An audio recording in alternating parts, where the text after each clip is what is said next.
I'm like so over the topic. But you go on Facebook, you go on the news, you hear it, you hear everybody talking about the National Association of Realtor lawsuits and how, buyers have to now compensate their buyers agents if the sellers aren't compensating this and that. And it's noise and it's confusion. Today, I wanted you to come on so we could talk about the seller net sheet, bottom line, because bottom line number is really the most important thing. I mean, wouldn't you agree?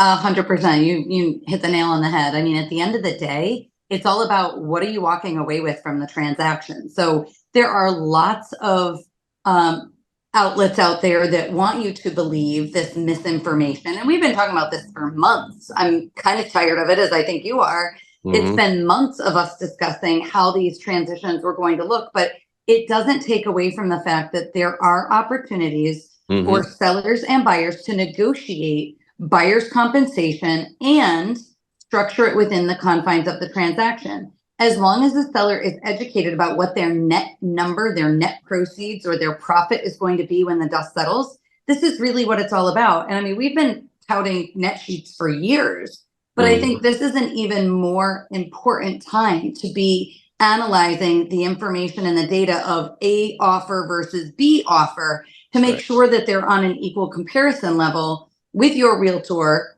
by utilizing a net sheet. So really, this is kind of for sellers because homeowners or sellers don't even know what a net sheet is. So they're the ones that need to be demanding for it and asking for it so that they have all of the information to say, okay, well, I understand, this offer is X, but it includes Y compensation to the agent. This offer is X minus 20. What does that mean?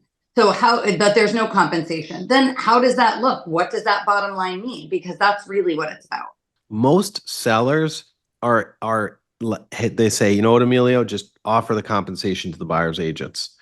Most sellers are doing that still because they understand, especially in the price ranges of first-time buyers, that the buyers are going to come back and ask for either a closing cost credit or they're going to add it on top and it's going to be subject to appraisal. Either way, that money is really coming somewhere. And that's the importance of understanding how that net sheet works, because if your buyer is increasing the sales price to ask for a credit to compensate their agent, like you just mentioned, now you could be running amok of or afoul of potential appraisal values. Whereas the other alternative is let's just pay them off the jump. And again, it can be negotiated. So all of the forms in the surrounding states have been modified to address just this. So sellers are absolutely aware that this is a point of negotiability, not something they're forced to do. Like you said, they were never forced to do it anyway, but now the net sheet is really kind of driving home, okay, this is your sales price. We have to pay off your mortgage.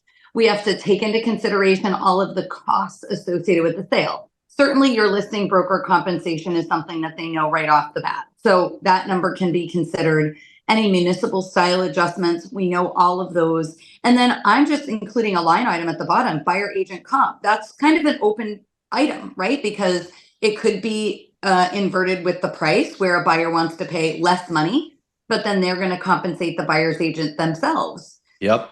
Or alternatively, they're asking the seller to include the buyer compensation, but they're essentially increasing the sales price. But again, if we know that now we've got appraisal considerations, which of those two values or offers are going to be better for the seller?